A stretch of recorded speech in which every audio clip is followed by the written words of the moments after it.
En el corazón de Portugal, en un apacible rincón del Algarve, una pesadilla se gestó hace 18 años, que cambiaría para siempre la vida de una familia y sacudiría al mundo entero. La noche del 3 de mayo de 2007, una niña de 3 años, Madeleine Beth McCann, desapareció sin dejar rastro de su cama en un apartamento de vacaciones. Lo que parecía un idílico viaje familiar se transformó en uno de los casos de personas desaparecidas más intensamente cubiertos en la historia moderna. Este no es un cuento de hadas, es una historia real, cruda y llena de giros inesperados, que te mantendrá al borde de tu asiento. ¿Fue un secuestro planeado? ¿Un robo que salió mal? ¿O hay algo mucho más oscuro detrás de la ventana abierta de aquella noche en Praia da Luz? En este video, nos sumergiremos en los detalles más escalofriantes, analizaremos las teorías y exploraremos cada pista para intentar entender qué le ocurrió a Madeleine McCann. Si eres un verdadero aficionado al true crime, prepárate, porque esta investigación te atrapará desde el primer minuto. Nuestra historia comienza el 28 de abril de 2007, cuando la familia McCann, Kate y Gary, médicos británicos y católicos practicantes, junto a sus 3 hijos, incluida Madeleine, y sus gemelos, de 2 años, Legabao Praia da Luz, un pintoresco pueblo conocido como la Pequeña Gran Bretaña, por la afluencia de turistas y residentes británicos. Habían reservado una estancia de 7 noches en el Ocean Club Resort, un lugar que prometía descanso y diversión bajo el sol portugués. Su apartamento, el 5, a de Rua, Dr.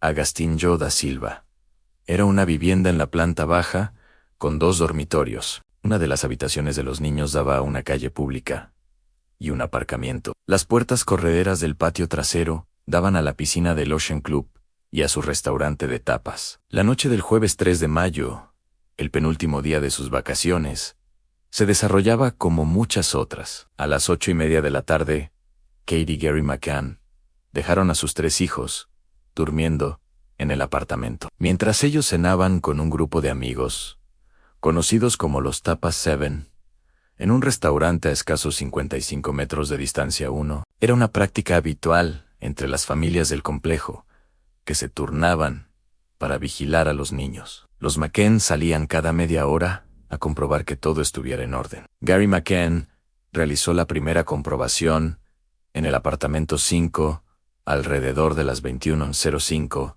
Los niños dormían plácidamente. Sin embargo, algo le llamó la atención a la puerta del dormitorio de los niños, que él recordaba haber dejado ligeramente abierta. Ahora estaba casi completamente abierta. La cerró casi del todo, antes de regresar al restaurante. Este pequeño detalle, aparentemente insignificante, resonaría con una inquietante fuerza en los días y meses venideros. Poco después, alrededor de las 9:15 de la noche, una de las amigas del grupo, Jane Tanner, regresó al restaurante tras revisar a su propia hija. En su camino, observó algo perturbador en un hombre desconocido que se alejaba del resort, llevando en brazos a un niño pequeño que vestía un pijama de color rosa claro, similar al de Madeleine.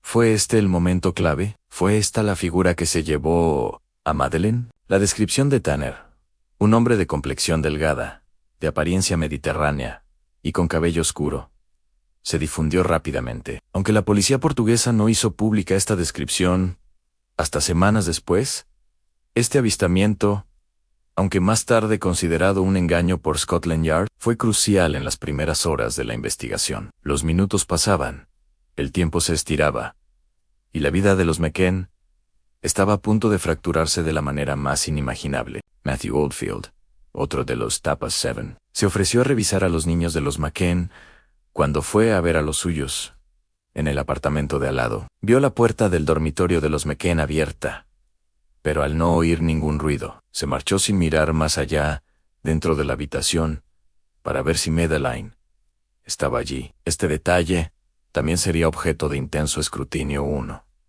La intriga se densifica. ¿Qué ocurriría cuando Kate McCann regresara para su chequeo rutinario? El desenlace estaba a punto de ser descubierto, y con él, el inicio de una búsqueda global que todavía hoy, 18 años después, mantiene en vilo al mundo entero. La noche avanzaba y, como de costumbre, a las 10 de la noche, era el turno de Kate McCann de ir a ver a sus hijos. Al entrar al apartamento, una sensación extraña la invadió. La puerta del dormitorio de los niños, que Gary había cerrado casi por completo en su revisión anterior, estaba de nuevo abierta, pero esta vez algo más estaba mal. La ventana persiana, que recordaban haber dejado bajada, estaba elevada, y la ventana de cristal, abierta de par en par. Un escalofrío le recorrió la espalda. Encendió la luz de la habitación y al mirar hacia la cama donde Madeline debería estar durmiendo, el corazón se le detuvo. La cama de su hija estaba vacía. La manta y el peluche, Codo Cat, de Madeline, que siempre la acompañaba, no estaban allí. El grito desgarrador de Kate McCann resonó en el silencio de la noche. Madeline se ha ido. Alguien se ha llevado a Madeline. Este fue el instante en que el mundo de la familia McCann se derrumbó. La reacción inicial de los Tapa Seven fue de pánico y desesperación. Inmediatamente comenzaron a buscar a Madeline. Gary corrió al apartamento de Matthew Oldfield, preguntando si había visto a Madeline o a alguien con ella. La zona del resort se convirtió en un hervidero de gente buscando, llamando a su nombre, bajo coches, en arbustos, en cada rincón del complejo. El personal del Ocean Club fue alertado, y poco después, la GNR, la Guardia Nacional Republicana Portuguesa, llegó al lugar. El pánico inicial se transformaba en una búsqueda frenética, pero desorganizada. El caso fue entregado rápidamente a la policía judiciaria. La Policía de Investigación Criminal de Portugal, liderada inicialmente por el inspector jefe Olegario Sousa.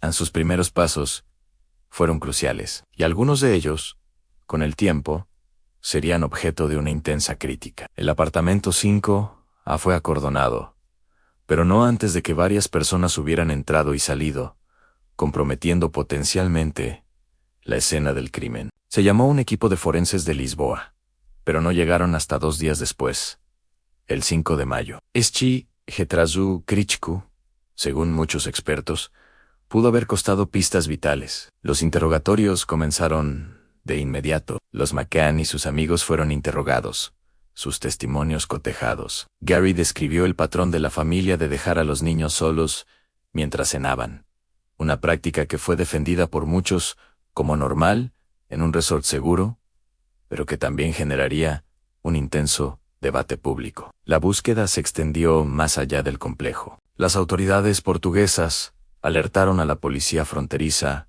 y a la Interpol, con la esperanza de interceptar a cualquier posible secuestrador en los aeropuertos o puertos marítimos. Se difundió una fotografía de Madeleine, y la noticia de su desaparición comenzó a viajar por el mundo. Primero, en el Reino Unido, y luego a nivel internacional. Las primeras 48 horas son siempre las más críticas en un caso de desaparición. Cada minuto que pasaba sin noticias de Madeleine aumentaba la desesperación y disminuía las esperanzas. La descripción del hombre que Jane Tanner había visto, el hombre del pijama rosa, se convirtió en una de las primeras pistas concretas. Sin embargo, la investigación temprana fue complicada por la barrera del idioma, las diferencias culturales entre la policía británica y portuguesa, y la creciente presión mediática. La prensa británica se abalanzó sobre la historia con una intensidad sin precedentes, convirtiendo a Madeleine en una figura reconocible en todo el planeta. La familia McCann, de un momento a otro, pasó de ser unos turistas de vacaciones a los protagonistas de una pesadilla global. Mientras tanto, en Portugal, la policía exploraba diversas teorías. ¿Fue un secuestro perpetrado por una red de tráfico de niños? ¿Un intento de robo que salió mal? ¿O quizás algo más siniestro, relacionado con alguien conocido por la familia o el complejo? Las preguntas se multiplicaban, y las respuestas eran escasas. La evidencia forense era mínima, y la escena del crimen había sido quizás contaminada antes de que los expertos pudieran examinarla a fondo. Las esperanzas de encontrar a Madeleine con vida se aferraban a cada pequeña pista, a cada testimonio, mientras el misterio de la ventana abierta y la niña desaparecida se solidificaba como uno de los enigmas más inquietantes de nuestro tiempo. La búsqueda apenas había comenzado, y lo que vendría después solo profundizaría la complejidad y el dolor de este caso sin resolver. A medida que los días se convertían en semanas, la desaparición de Madeleine McCann escaló de una noticia local a un fenómeno global. La fotografía de la niña sonriente con su cabello rubio y ojos claros estaba por todas partes: periódicos, noticieros, vallas publicitarias y redes sociales. Los McCann, desesperados, lanzaron un llamamiento público desgarrador, pidiendo al mundo que les ayudara a encontrar a su hija. Su dolor era palpable, y el público, tanto en el Reino Unido como a nivel internacional, se volcó en apoyo. Se creó el Madeleine's Fund, una iniciativa para recaudar fondos que financiaría la búsqueda privada y la campaña de concienciación. Famosos, políticos y figuras públicas se unieron al coro de voces, pidiendo información y expresando su consternación. El caso Madeleine McCann se había convertido en un punto de referencia moral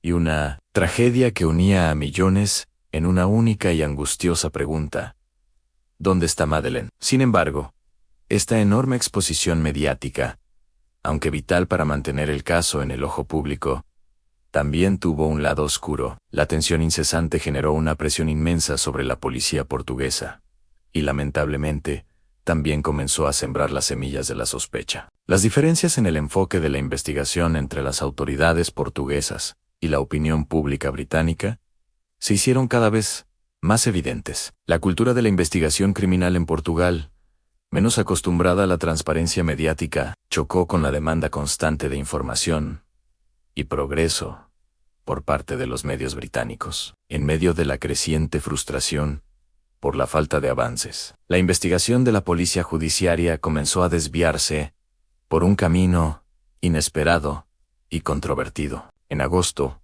de 2007, 3 meses después de la desaparición, la policía portuguesa detuvo a Robert Mura, un ciudadano británico que vivía en Praia da Luz con su madre y que había actuado como traductor voluntario para la familia McCann en los primeros días. Mura se convirtió en el primer arguido o sospechoso formal en el caso. Había sido visto cerca del apartamento la noche de la desaparición, y su comportamiento, según algunos, era inconsistente. Sin embargo, tras intensos interrogatorios y el registro de su propiedad, no se encontraron pruebas concluyentes que lo vincularan con la desaparición de Madeleine. Mura siempre mantuvo su inocencia, y finalmente su estatus de arguido fue retirado. Pero este giro ya había sembrado una semilla de duda y había desviado la atención del foco principal. Lo que sucedió a continuación, sin embargo, conmocionaría al mundo y provocaría una de las mayores controversias